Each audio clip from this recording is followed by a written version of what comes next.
तो दोस्तों, प्रश्नावली 1.6 में प्रश्न नंबर तीसरा हल करने के लिए हमें घातांक के कुछ नियमों की ज़रूरत पड़ेगी। तो हम उन प्रश्नों को हल करने से पहले घातांक के नियम समझ लेते हैं। देखिए, घातांक के नियम क्या होते हैं। टोटल 4 नियम हैं आपके पास।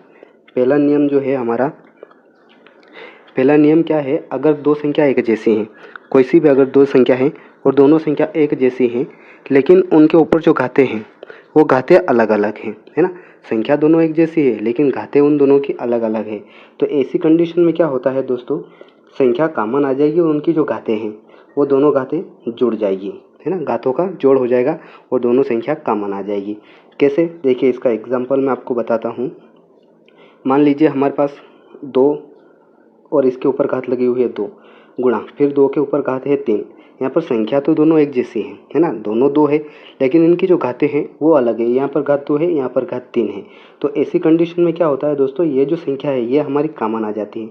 2 तो हमारा कॉमन आ जाएगा और ये जो ऊपर की घातें हैं ये घातें क्या होगी, जुड़ जाएगी, यानी कि 2 + 3 हो जाएगा। ये हो जाएगा घात 2 + 3। तो इस सवाल को अगर हम हल करेंगे तो ये हमारा हो जाएगा 2 की घात 5। आया ना आपको समझ में। जहाँ पर दोनों संख्या एक जैसी होती हैं लेकिन घातें अलग अलग होती हैं तो वहाँ पर उन घातों का जोड़ हो जाता है। देखिए, अब हम दूसरा नियम पढ़ेंगे इसका। दूसरा नियम के अनुसार मान लीजिए ए कोई संख्या है ना, ए कोई संख्या है और इसके ऊपर ए में एक घात लगा हुआ है और कोष्टक के ऊपर भी इसके एक एन घात अगर लगा हुआ है। ऐसी कंडीशन अगर हमारे पास होती है, ए कोई संख्या होती है, उसके ऊपर एम घात होता है और कोष्टक के ऊपर भी एक एन घात अलग से होती है। तो ऐसी कंडीशन में क्या होगा दोस्तों, हमारा ये जो एम और एन है, जो दोनों घातें हैं, इन दोनों घातों का यहाँ पर गुणा हो जाएगा। एम और एन दोनों घातों का गुणा हो जाएगा। कैसे, जैसे मान लीजिए हमारे पास 2 है और इसके ऊपर घात 3 लगा हुआ है ना, 2 की घात 3 है और कोष्टक के ऊपर भी हमारा अगर घात 2 है। ऐसा कंडीशन में अगर हमारे पास कोई सवाल है तो हमारा क्या होता है, 2 तो ऐसा कैसा ही रहेगा और 3 और 2 इन दोनों घातों का गुणा हो जाएगा। तो ये हो जाएगा हमारा 3 × 2, यानी कि हमारा उत्तर क्या आएगा, 2 और 3 का 2 में गुणा करेंगे तो 3 दूना की 6। ऐसे सवाल में हमारे इस नियम के अनुसार ए अगर कोई संख्या है, उसके ऊपर एम घात लगा हुआ है और कोष्टक के ऊपर उस पूरे के एन घात लगा हुआ है तो वहाँ पर दोनों घातों का गुणा हो जाता है। आशा करता हूँ आपको ये दोनों नियम समझ में आए होंगे। चलिए अब हम तीसरा नियम देखते हैं इसका। घातांक में तीसरा नियम हमें बताता है कि मान लीजिए ए कोई संख्या है और उसके ऊपर एम घात लगा हुआ है, बटे में ए भी कोई संख्या है और उसके ऊपर घात एन लगा हुआ है। यानी कि ये जो संख्या है दोनों एक जैसी होती हैं लेकिन अंश बटे हर में होती है और दोनों की घातें अलग अलग होती हैं। तो ऐसी कंडीशन में हमारे क्या होगा दोस्तों, संख्या कॉमन आ जाएगी और एम और एन जो है इन दोनों का क्या हो जाएगा, घटाव। ये दोनों संख्या जो घातें हैं ये दोनों घट जाएगी, घटाव के अंदर ये आ जाएगी। उदाहरण के लिए देखिए, इसका एग्जाम्पल हम देखते हैं। मान लीजिए हमारे पास 2 संख्या है और उसकी घात 4 लगा हुआ है, बटे नीचे भी 2 है और उसकी घात 2 लगा हुआ है। तो ऐसी कंडीशन में घातांक के नियम के अनुसार क्या होगा, ये तो संख्या जो है ये तो कॉमन आ जाएगी हमारी और ये जो दोनों घातें हैं इन घातों का घटाव हो जाएगा। तो ये हो जाएगा हमारा 4 - 2। तो इसका उत्तर हमारा आएगा 2 और 4 में से 2 हम कम करेंगे दोस्तों, 2 की घात 2। ये हमारा इस नियम के अनुसार ऐसा आंसर बनेगा। देखिए, इसका आखिरी और चौथा नियम है हमारे पास, उसको देखते हैं हम। अभी तक हमने देखा कि संख्या एक जैसी होती है लेकिन उनके ऊपर घातें अलग अलग हो। लेकिन अगर मान लीजिए संख्या अलग अलग हो और उनकी घातें एक जैसी हो, मान लीजिए ए कोई संख्या और उसकी एम घात है और बी कोई संख्या और उसकी भी घात एम है। यहाँ पर घातें दोनों की एक जैसी है लेकिन संख्या अलग अलग है। तो ऐसी कंडीशन में क्या होगा दोस्तों, हमारा ए और बी दोनों का गुणा हो जाएगा, है ना। ए और बी दोनों का गुणा हो जाएगा और ये जो दोनों की घातें हैं ये घात एक ऊपर कॉमन आ जाएगी। उदाहरण के लिए देखिए, मान लीजिए हमारे पास 2 कोई संख्या है और इसके ऊपर घात 2 लगा हुआ है, गुणा, फिर 3 कोई संख्या है और इसके ऊपर भी घात 2 लगा हुआ है। तो हमारा क्या हो जाएगा, घातें दोनों कॉमन आ जाएगी और इन दोनों संख्याओं का गुणा हो जाएगा। ए और बी का गुणा हो जाएगा और घात कॉमन आ जाएगी। तो यहाँ पर 2 और 3 का गुणा हो जाएगा, 2 तिया हो जाएगा हमारा 6 और ये दोनों घातें यहाँ पर इसके कॉमन आ जाएगी। तो दोस्तों इस नियम के अनुसार आपका ऐसा बनेगा। तो ये चारों नियम आशा करता हूँ आपको समझ में ज़रूर आए होंगे। अगर आपको वीडियो पसंद आया तो वीडियो को लाइक ज़रूर कीजिएगा और चैनल पर नए हैं तो चैनल को सब्सक्राइब कर दीजिएगा। अब हम करते हैं तीसरा प्रश्न। प्रश्नावली 1.6 में प्रश्न तीसरा देखिए। प्रश्न तीसरा हमें दिया हुआ है, ज्ञात कीजिए। पहला प्रश्न है इसका, 2 और इसकी घात है 2/3, फिर गुणा 2 और इसकी घात है 1/5। तो दोस्तों पिछले वीडियो में हमने घातांक के कुछ नियम पढ़े थे। अगर आपने अभी तक वो वीडियो नहीं देखा है तो आप प्ले लिस्ट में जाकर वो वीडियो देख लीजिएगा, क्योंकि जहाँ तक हमें वो घातांक के नियम पता नहीं होंगे तब तक हम इस प्रश्न नंबर तीसरे के सारे प्रश्नों को हल नहीं कर पाएंगे। तो दोस्तों देखिए, इसका हम हल करेंगे। हमें क्या दिया हुआ है, देखिए संख्या दोनों एक जैसी है ना। क्या है हमारे पास 2 और इसकी घात है 2/3 गुणा फिर 2 और इसकी घात है 1/5। यहाँ पर देखिए आप, संख्या दोनों एक जैसी है, यानी कि ये संख्या और ये संख्या दोनों संख्या एक जैसी है, लेकिन इनकी जो घातें हैं, घातें हमारी अलग अलग दी हुई है। मान लो ये n घात है और ये m घात है।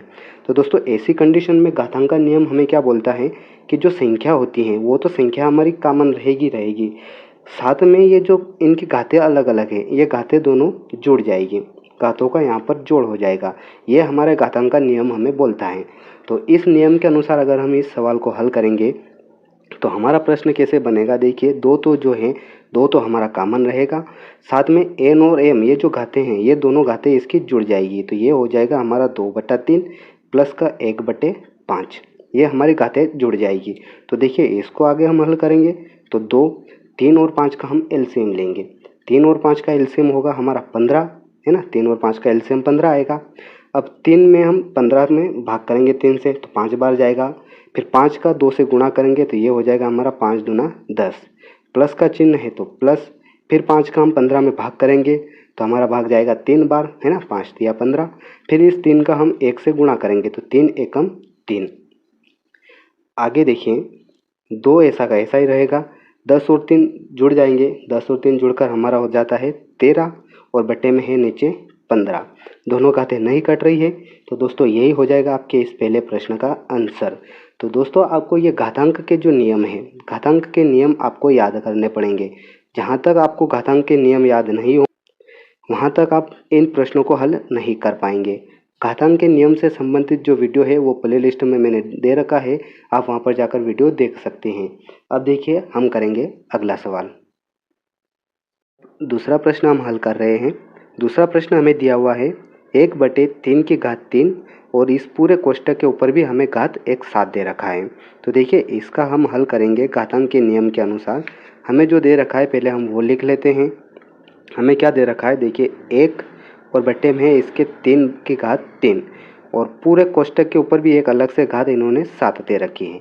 तो देखिए घातांक के नियम के अनुसार मान लीजिए ए कोई संख्या है ना। ए कोई संख्या है और इसके ऊपर m घात लगा हुआ है, m घात है और पूरे कोष्टक के ऊपर अलग से एक n घात अगर दिया हुआ है तो इसके अनुसार क्या होगा, ऐसी कंडीशन में हमारा a जो रहेगा वो तो रहेगा ही रहेगा और ये जो दोनों घातें हैं इन दोनों घातों का साथ में हो जाएगा गुणा, है ना। ये हमें बोलता है घातांक का नियम। अगर मान लीजिए a कोई संख्या है उसके ऊपर m घात लगा हुआ है और फिर कोष्टक के ऊपर अलग से n घात लगा हुआ है तो ऐसी कंडीशन में हमारा a के साथ में जो घातें हैं m और n उनका गुणा हो जाएगा।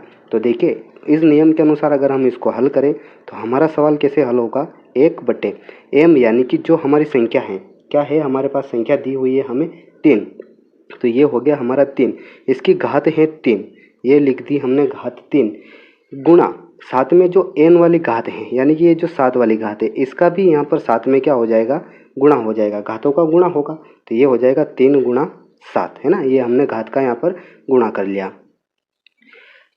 घातों का गुणा करने के बाद देखिए 1/3 और 3 और 7 यानी जो दोनों घातें थे इनका अगर हम गुणा करेंगे तो 7 या कितना होता है 21, यानी कि 3 की घात 21 और यही हो जाएगा आपके इस दूसरे प्रश्न का आंसर, है ना। बहुत सरल दोस्तों। उसके लिए आपको कुछ नहीं करना है, सिर्फ घातांक के जो नियम मैंने आपको बता रखे हैं उन घातांक के नियम को आपको याद करना है।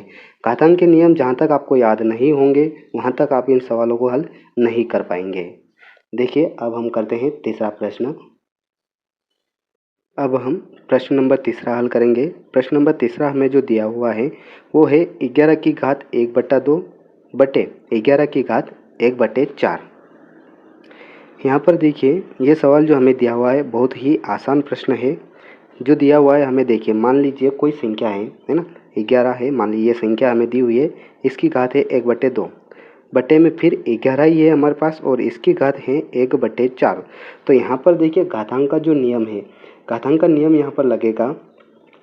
हमारे पास मान लीजिए कोई ए एक संख्या है और उसके ऊपर m घात लगा हुआ है, बटे फिर ए कोई संख्या है और उसके ऊपर n घात लगा हुआ है ना। संख्या तो दोनों एक जैसी है, लेकिन अगर घातें अलग अलग होती हैं तो ऐसी कंडीशन में हमारा क्या होगा दोस्तों, ए तो जो है हमारा कॉमन आ जाएगा और ये जो दोनों घातें हैं इन दोनों घातों का यहाँ पर हो जाएगा घटाव, दोनों घातें हमारी माइनस में हो जाएगी। तो देखिए इस घातांक के नियम के अनुसार अगर हम इस प्रश्न को हल करते हैं तो हमारा प्रश्न कैसे हल होगा। देखिए 11 तो हमारा कॉमन आ जाएगा और ये जो घातें हैं, घातें क्या हैं इसकी 1/2 माइनस दूसरी घात क्या है 1/4, ये दोनों घातें क्या है इसकी माइनस में चली जाएगी। तो 11, 2 और 4 का अगर हम एलसीएम लेंगे तो 2 और 4 का एलसीएम हमारा आएगा 4 बटे फिर 2 का हम 4 में भाग करेंगे तो हमारा भाग जाएगा 2 बार, 2 दूना की 4, फिर उस 2 का हम 1 में गुणा करेंगे तो 2 एकम 2 माइनस 4 में से 4 को भाग करेंगे तो 1 उत्तर आएगा और 1 का 1 में गुणा करेंगे तो 1 एकम 1 ही रहेगा। अब आगे 11 सहित 2 में से 1 अगर हम कम करेंगे तो हमारा उत्तर रहेगा 2 में से 1 गया तो 1 बटे नीचे है हमारे पास 4 और यही हो जाएगा दोस्तों आपके इस प्रश्न का आंसर। 11 सही 1/4, 11 की जो घात है वो है 1/4, 11 की घात 1/4 ये आपका आंसर हो जाएगा। तो दोस्तों ये घातांक के जो नियम हैं आपको याद करने हैं, घातांक के नियम याद करोगे तभी आपका प्रश्न ये जो है आप हल कर पाएंगे। अब हम देखिए अगला सवाल करते हैं। हमारे पास चौथा और आखिरी प्रश्न है। देखिए इस प्रश्न को हम हल करेंगे, बहुत ही सरल प्रश्न है, घातांक के नियम वाले। यहाँ पर हमें दे रखा है 7 की घात 1/2 गुणा 8 की घात 1/2। इस प्रश्न को हल करने के लिए देखिए हमारे घातांक का नियम लगेगा।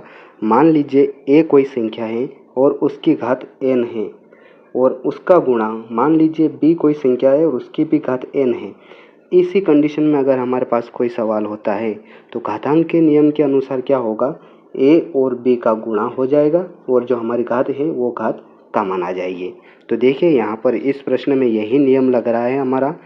ए हमारा है 7 गुणा बी हो जाएगा हमारा 8, तो ये हो गया 8 और इसकी जो घातें हैं एन यानी कि दोनों घातें इसकी एक साथ यहाँ पर लग जाएगी।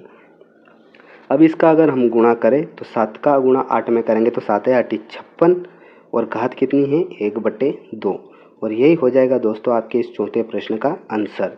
है ना बहुत सरल घातांक के नियम वाले प्रश्न। आशा करता हूँ आपको ये सारे वीडियो पसंद आए होंगे।